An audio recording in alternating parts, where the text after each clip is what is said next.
প্রার্থীদের নাম দ্রুত ঘোষণার মাধ্যমে রাজনৈতিক কৌশলে বিএনপি এক ধাপ এগিয়ে গেল বলে মনে করছেন বিশ্লেষকেরা। এতে দলটির মাঠের কর্মীরা চাঙা হবে।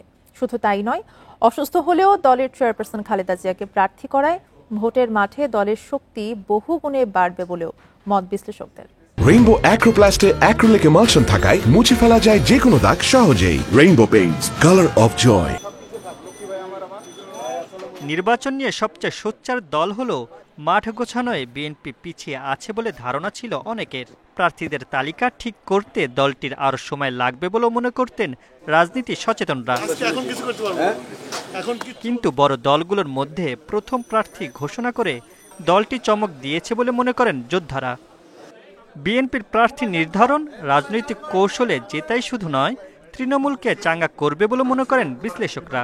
বিএনপির প্রার্থী নির্ধারণ রাজনৈতিক কৌশলে জেতাই শুধু নয়, তৃণমূলকে চাঙ্গা করবে বলে মনে করেন বিশ্লেষকরা।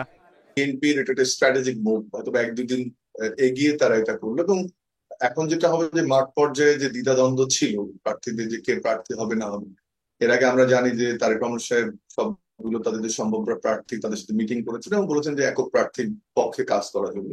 আমার ধারণা আজকের পর থেকে রাজনীতির মাঠের হাওয়াটা পাল্টে যাবে। আওয়ামী লীগ আমলে কারাভোগ এবং দীর্ঘদিন অঘোষিত গৃহবন্দী বেগম খালেদা জিয়া এবার নির্বাচন করবে কিনা তা নিয়েও সংশয় ছিল। এক্ষেত্রে চমকও দেওয়া হয়েছে ৩টি আসনে প্রার্থী বিএনপি চেয়ারপারসন। এর ফলে কর্মীরা প্রচারণায় উৎসাহ পাবেন বলে জানাচ্ছেন বিশ্লেষকরা। যাকে কেন্দ্র করে একটা ঐক্য তৈরি হয়, তাকে সামনে নিয়ে আসাটা বিএনপির জন্য একটা যথার্থ সিদ্ধান্ত হয়েছে। এবং এটা ওনাকে যে ৩টা আসন থেকে প্রার্থিতা করা হয়েছে, আগে তো উনি 5টা আসন থেকে প্রতিদ্বন্দ্বিতা করতেন, হয়তো স্বাস্থ্যগত কারণে সব জায়গায় হয়তো এখন যেতে পারবেন না, সে কারণে হয়তো এরকমটা করা হয়েছে। কিন্তু 3টা আসনে দিয়ে বিএনপি যথার্থ সিদ্ধান্ত নিয়েছে।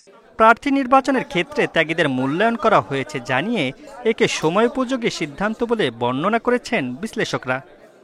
Mamunur Rahman, independent news, Dhaka.